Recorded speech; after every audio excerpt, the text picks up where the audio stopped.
আসসালামু আলাইকুম। কয়দিন ধরে টানা সমস্যার মধ্যে দিয়ে যাচ্ছি। ২ দিন আগেই বলেছিলাম আমাদের একটি গরু এফএমডিতে আক্রান্ত হয়েছে। কিন্তু এর পরের দিনই আরো ৩ টা গরু এফএমডিতে আক্রান্ত হয়েছে। শুধু আমাদের ফার্মে নয়, রিসেন্ট এফএমডিটা আমাদের চুয়াডাঙ্গা মিরপুরে খুব বেশি হচ্ছে।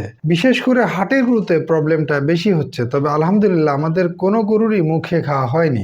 সবগুলোরই পায়ে খাওয়া হয়েছে। আমরা সর্বোচ্চ চেষ্টা করছি পরিষ্কার পরিচ্ছন্ন রাখার এবং ট্রিটমেন্ট করার। আমরা একজন রেজিস্টার্ড ডাক্তারের পরামর্শেই চিকিৎসা করছি।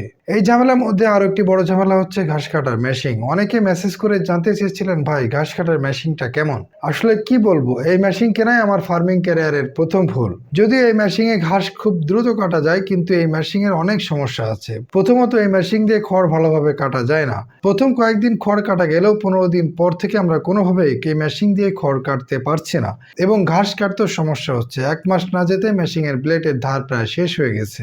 এই মেশিনটা কেনার পর প্রথম দিন থেকে আমরা প্রবলেম ফেস করছি। কিন্তু আমি যে প্রতিষ্ঠান থেকে কিনেছি সেই প্রতিষ্ঠানের সাথে অনেকবার কথা বলেছি। ওনারা শুধু ভিডিও কলে বলছেন, ভাই এটা করেন সেটা করেন, কিন্তু কোনো কাজই হচ্ছে না। আমি অনেক রিকোয়েস্ট করেছি ওনাদের যে একজন টেকনিশিয়ান পাঠানোর জন্য, কিন্তু ওনারা কোনোভাবে সেটা পাঠাচ্ছেন না। অথচ ওনারা যখন সেল করেছেন তখন ঠিকই বলেছেন খড় এবং ঘাস দুটাই সুন্দরভাবে কাটা যাবে, কিন্তু আদতে কাজের কাজ কিছুই হচ্ছে না। আপনাদের একটা রিকোয়েস্ট করব, আপনারা কোনো ধরনের অনলাইন প্রতিষ্ঠান থেকে মেশিন কিনবেন না। সরাসরি দেখে কিনবেন এবং আপনার এলাকা থেকে কিনবেন। এইসব বাটপার প্রতিষ্ঠান থেকে সাবধান থাকবেন। আমি চাই না আমার মতো আর কোনো নতুন খামারি এই ধরনের বাটপারের খপ্পরে পড়ে মেশিন কিনুক। আমরা যেহেতু এই মেশিন দিয়ে খড় কাটতে পারছি না, তাই বাধ্য হয়ে আমরা খড় কাটার জন্য মেশিন ভাড়া করে নিয়ে এসেছি।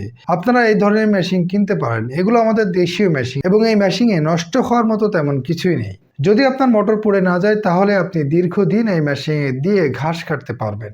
জাস্ট আপনাকে মাঝে মাঝে এই মেশিনের ব্লেডটা ধার করে নিতে হবে।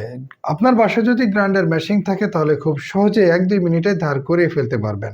যাই হোক, আমরা খড় কাটা শেষ করে গরুগুলোর পা পটাশ পানি দিয়ে ধুয়ে দিলাম এবং ১০ মিনিট শুকিয়ে নিলাম। এরপর আমরা মেখা অয়েল তেল দিয়ে দিলাম। এরপর ১০ মিনিট শুকানোর পরে ডক্সিভেট পাউডার দিয়ে দিলাম।